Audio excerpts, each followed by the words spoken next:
Sementara itu, mengantisipasi penyebaran baru COVID-19, Desa Adat di Bali diharapkan mengawasi ketat setiap penduduk pendatang atau duktang.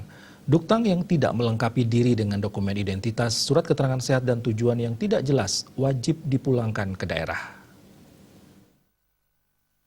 Ketua Satgas Gotong Royong Penanggulangan COVID-19 Desa Adat Kesiman, Wian Sukano, mengatakan mengantisipasi penyebaran baru COVID-19 yang dibawa duktang dan memutus mata rantai penyebaran COVID-19, pihaknya mendirikan posko di setiap banjar. Di samping itu, pembatasan kegiatan masyarakat digelar sesuai dengan protokol kesehatan COVID-19.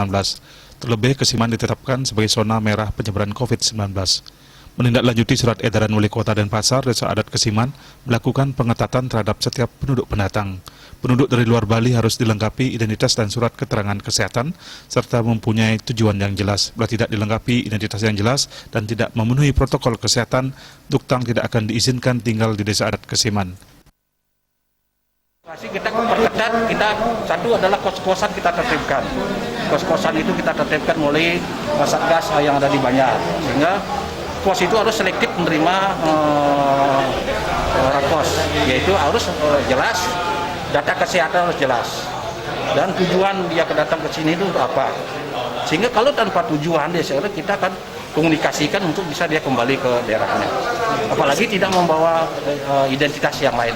Untuk selama ini sudah ada yang dikembalikan? Sudah, langsung kalau kita bekerja sama dengan Satpol PP Kota Denpasar.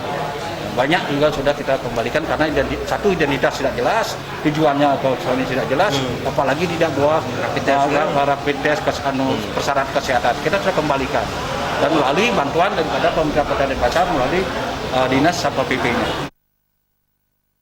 Selama pandemi COVID-19, Desa Adat Kesiman menutup semua objek wisata termasuk pesisir pantai, kecuali digunakan untuk kepentingan upacara yatnya dan itu pun harus memenuhi protokol kesehatan COVID-19. Artaya Bali TV.